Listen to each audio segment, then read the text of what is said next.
Painted painless learning. નમસ્કાર વિદ્યાર્થી મિત્રો, આજે આપણે ધોરણ 7 વિષય સામાજિક વિજ્ઞાન અને પાઠ નંબર 9 18મી સદીના રાજકીય શાસકો અને ખાસ કરીને એની અંદર આપણે સ્વ અધ્યયન પોથીનું સોલ્યુશન જોઈ રહ્યા છીએ. ત્યારે પહેલો પ્રશ્ન એવો પૂછ્યો છે તમને, નીચેના વિકલ્પોમાંથી સાચો વિકલ્પ શોધી અને તમારે લખવાનો છે. ખાસ કરીને નીચેના પૈકી કયો શાસક જુદો પડે છે? તો નાદિર શાહ. ઔરંગઝેબ અવસાન બાદ દિલ્હીની ગાદી પર કયો શાસક આવ્યો હતો? બહાદુર શાહ. શીખોના 10મા અને અંતિમ ગુરુ ગોવિંદસિંહ. નીચેના પૈકી કયા યુદ્ધમાં મરાઠાઓની હાર થઈ? પાણીપતનું ત્રીજું યુદ્ધ. ઈસવીસન 1757માં બંગાળના નવાબ અને ઈસ્ટ ઇન્ડિયા કંપની વચ્ચે કયું પર્યાપ્ત યુદ્ધ થયું હતું? તો એના વિશે વાત કરીએ છીએ. પ્લાસીનું યુદ્ધ થયું હતું. જયપુર શહેર વસાવનાર રાજવી કોણ હતા? સવાઈ જયસિંહ હતા. પંજાબના કયા શાસકે પોતાની સેનાને યુરોપિયન સેનાની જેમ આધુનિક બનાવવા પ્રયત્ન કર્યા? રણજીતસિંહ. શિવાજીની માતાનું નામ જીજાબાઈ. અષ્ટપ્રધાન મંડળ કયા શાસકની વિશેષતા હતી? છત્રપતિ શિવાજી. યોગ્ય શબ્દ વડે નીચેની ખાલી જગ્યા પૂરવાની છે. ગુરુ ગોવિંદસિંહનું મૃત્યુ બાદ બહાદુર શાહે મુગલ સામ્રાજ્યનો વિદ્રોહ કર્યો. ઈસવીસન 1757માં બંગાળનો નવાબ સિરાજ ઉદ દૌલા હતો. શિવાજીનો પુત્ર શાહજી ઔરંગઝેબે કેદ કર્યા હતા. મહારાઠા શાસનમાં બાલાજી વિશ્વનાથ પ્રથમ પેશવા હતા.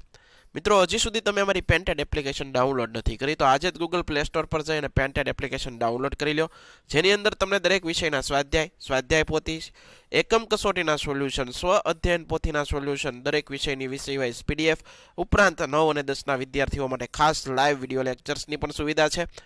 ભાવનગરની અંદર તમે વસવાટ કરો છો તો ધોરણ 8 થી 12ના તમામ વિષયોનું કોચિંગ પૂરું પાડતી કોચિંગ ઇન્સ્ટિટ્યૂટ એટલે કે આલ્ફા એકેડમી ભાવનગર ખાતે કાર્યરત છે.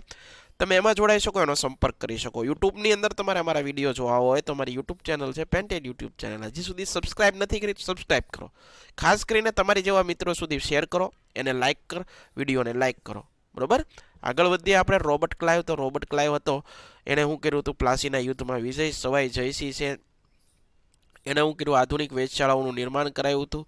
ગુરુ ગોવિંદસિંહ છે તો એની અંદર હું આવશે શીખો માટે 5 ક આપનાર. છત્રપતિ શિવાજીએ છાપાપાર યુદ્ધ પદ્ધતિના નિષ્ણાંત. અહમદ શાહ અબ્દાલી, તો એની અંદર પાણીપતના ત્રીજા યુદ્ધની અંદર વિજેતા હતા. સવાઈ જયસિંહે કયા સ્થળોએ આધુનિક વેધશાળાઓ બનાવી? તો એ જયપુર, ઉજ્જૈન અને મથુરામાં આધુનિક વેધશાળાઓ બનાવી. શિવાજીએ તેના સમયમાં કોની સાથે સંઘર્ષો કર્યા? શિવાજીએ તેમના સમયમાં બીજાપુરના સુલતાન, મુગલ સમ્રાટ ઔરંગઝેબ, પોર્ટુગીઝો વગેરે સાથે તેને સંઘર્ષ કર્યા. પાણીપતનું ત્રીજું યુદ્ધ કોની વચ્ચે થયું? પાણીપતનું ત્રીજું યુદ્ધ મરાઠા ઈરાનના બાદશાહ અહેમદ શાહ અબ્દાલી વચ્ચે થયું હતું. નીચે આપેલા પારિભાષિક શબ્દોની સમજૂતી આપો. વેધશાળા. રાજપૂત યુગ દરમિયાન અવકાશ ક્ષેત્રે સંશોધન કરતી સંસ્થાઓ વેધશાળાઓ કહેવાતી. રાજા સવાઈ જયસિંહ દિલ્હી, જયપુર, ઉજ્જૈન, મથુરા આધુનિક વેધશાળાઓની વસાવી હતી. છાપામાર યુદ્ધ પદ્ધતિ. સૈનિકો જંગલ, પહાડ, પર્વતોમાં છુપાઈને દુશ્મનની સેના છે એના પર છુપી રીતે એના વાર કરવાની પદ્ધતિને છાપામાર યુદ્ધ કહેવામાં આવે. શિવાજીના નેતૃત્વ હેઠળ મરાઠાઓ આ યુદ્ધ પદ્ધતિમાં અપનાવી હતી. રાજા સવાઈ જયસિંહની સિદ્ધિઓ જણાવો. રાજા સવાઈ જયસિંહ કુશાગ્ર રાજનેતા, સુધારક, કાયદાવિદ અને વિજ્ઞાનના પ્રેમી હતા. તેણે જયપુર શહેરની સ્થાપના કરી. મહાન ખગોળશાસ્ત્રી હતા. તેને દિલ્હી, જયપુર, ઉજ્જૈન, મથુરામાં આધુનિક વેધશાળાઓની સ્થાપના કરી.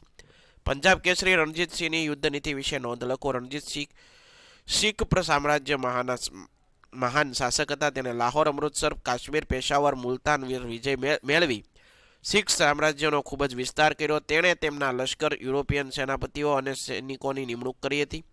તેના સૈન્ય યુરોપના દેશોમાં સૈન્યની જેમ અતિ આધુનિક બનાવ્યું. તેને લાહોરમાં તોપો બનાવવાની શરૂઆત કરી હતી.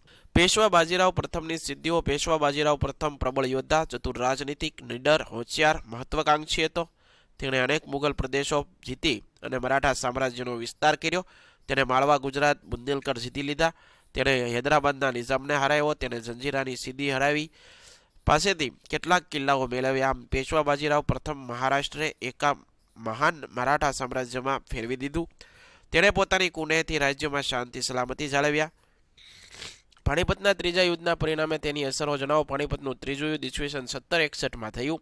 એ યુદ્ધમાં મરાઠાઓનો પરાજય થયો. મરાઠા સૈન્યના પરાજયના સમાચાર મળતાની સાથે પેશવા બાલાજી બાજીરાવ અવસાન પામ્યા. તદુપરાંત પાણીપતના ત્રીજા યુદ્ધમાં પરાજિત બનેલા મરાઠાઓ નિર્બળ બનતા ભારતમાં બ્રિટિશ સત્તાનો ઉદય થયો. નીચે આપેલા શાસકોને સલ્તનત કાળ, મુગલ કાળ અને અન્ય શાસકોમાં વર્ગીકૃત કરો. સલ્તનતકાલીન શાસકો કુતુબુદ્દીન એબક, ઇબ્રાહિમ લોદી, રઝિયા બેગમ, અલાઉદ્દીન ખિલજી, મોહમ્મદ તુગલક. જ્યારે મુગલ કાલીનમાં બાબર, જહાંગીર, ઔરંગઝેબ, અકબર, શાહજહાં. અન્ય શાસકો મહારાણા પ્રતાપ, છત્રપતિ શિવાજી, વીર દુર્ગાદાસ રાઠોર, સંગ્રામસિંહ રાણા, રણજીતસિંહ વગેરે.